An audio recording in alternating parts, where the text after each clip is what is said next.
Hey everyone, and welcome back to another video. And in this video, I'm going to show you how to connect your JBL Flip to your iPhone. So this video is going to be particularly useful for individuals who are trying to have their sound output of their iPhone be their JBL Flip. Now this video does work for any model of JBL, so make sure to stick around and watch until the end in order to learn how to do this. So first what we're going to do is that we're going to power on our JBL Flip.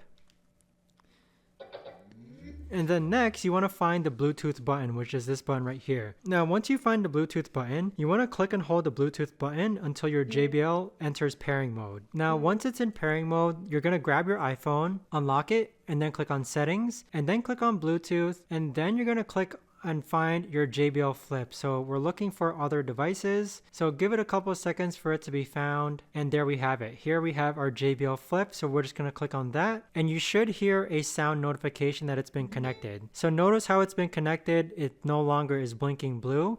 And you could also see on your iPhone that your JBL Flip has been connected. So with that, both devices have been connected. If you guys know of a better or easier way to actually do this, let me know in the comments down below. I would love to know. Thanks so much for watching everyone, and I'll see you guys all in the next video.